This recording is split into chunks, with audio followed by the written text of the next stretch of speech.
Hi, magandang araw sa inyo mga kutsikis at mga kutsikais ko na Aquarius signs. So, now nandito tayo sa Goddess Venus Tarot Reading. Maraming salamat po sa patuloy na pagsuporta sa akin pong mga social media platform.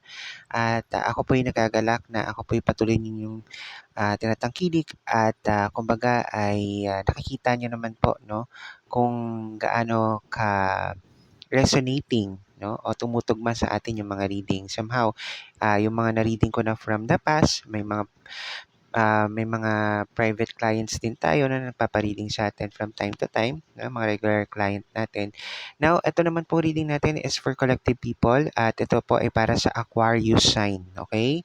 Air sign po. So, sa mga nagtatanong dyan, abangan nyo po iba pang mga signs na i-upload natin.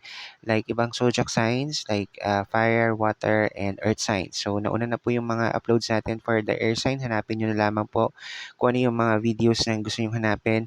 At tingnan nyo po kung magre-resonate o tutugma sa inyo ating reading. So, simulan natin tong reading na to for the Aquarius sign today. Love reading po ito, no? Or love life situation po para sa mga Aquarius kung ano nangyayari during the present times. And tingnan po natin itong situationship na meron sa inyo. So, ngayon, tayo ay magsha-shuffle muna ng cards. Yan. Again, remind ko lamang po na itong reading natin is for the Aquarius and for collective people. This is only for guidance and hopefully, no, magtugma sa inyo. Comment lang kayo sa comment section natin kung ano nga ba o nagtutugma ba sa inyo yung reading.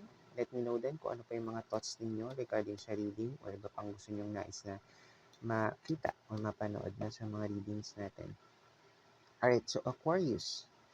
Ito na ang iyong reading. Okay.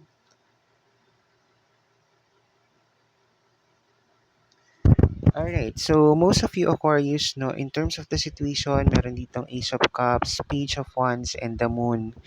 Mga Aquarius signs na collective people, nakikita ko na maaring recently or maaring napakaaga pa or sabihin natin medyo early pa yung relationship na natagpuan ninyo. Nagkaroon kayo ng bagong pag-ibig lately or recently.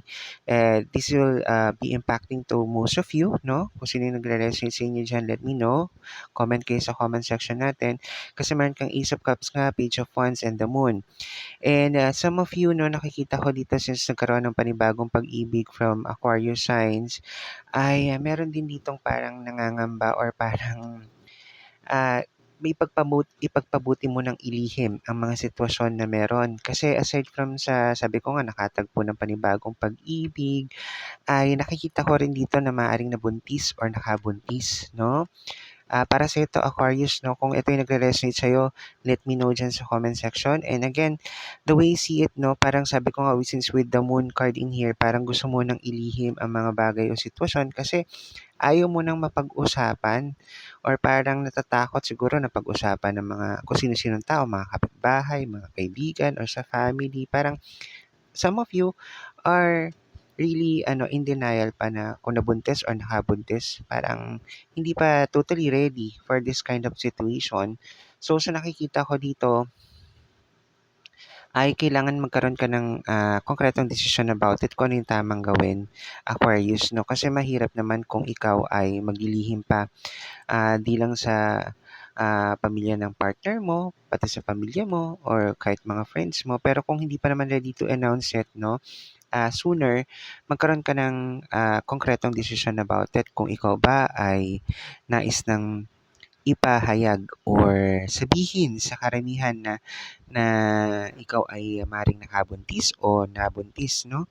So, in these terms, wala ka naman dapat ikatakot eh kasi sabi nga nila, no, na ang mga baby, no, na binibigay mula sa taas, no, na binigay ng Panginoon ay blessings, okay? So, kailangan pakaingatan, no? Wag na wag mag-a-attempt ng kung anong hindi maganda. So, ang maganda rito lamang, since ito ay blessings, no? So, nakikita ko rin naman with the situationship, since meron ka rin dito sa bottom deck mo na Three of Pentacles, you need to really um, maging responsible to what it is, no? Kasi some of you, maring sa nakabuntis o nabuntis, parang may third party situation ako nakikita in that matter eh. Pero hopefully hindi naman 'to para sa lahat 'no, maaaring sa some of you Aquarius signs 'no. But then again, what you need to do is to, have a concrete decision kung ano mga dapat panindigan natin sa buhay since nakabuntis o nabuntis nga tayo 'no. So ayan, mga Aquarius sign, ito yung mga reading para sa inyo for today regarding sa love life situation. Abangan niyo rin po iba pang mga reading natin sa mga susunod pa. So, at the same time sa mga iba pang nag-aabang diyan ng ibang, signs 'no, like fire, water, and earth signs. Abangan niyo po yung ating mga upload diyan. Unahin na po muna natin 'to sa mga earth signs. Hanapin niyo na lamang po diyan sa baba yung ating video for those, signs, okay? So, maraming salamat po and have a good day.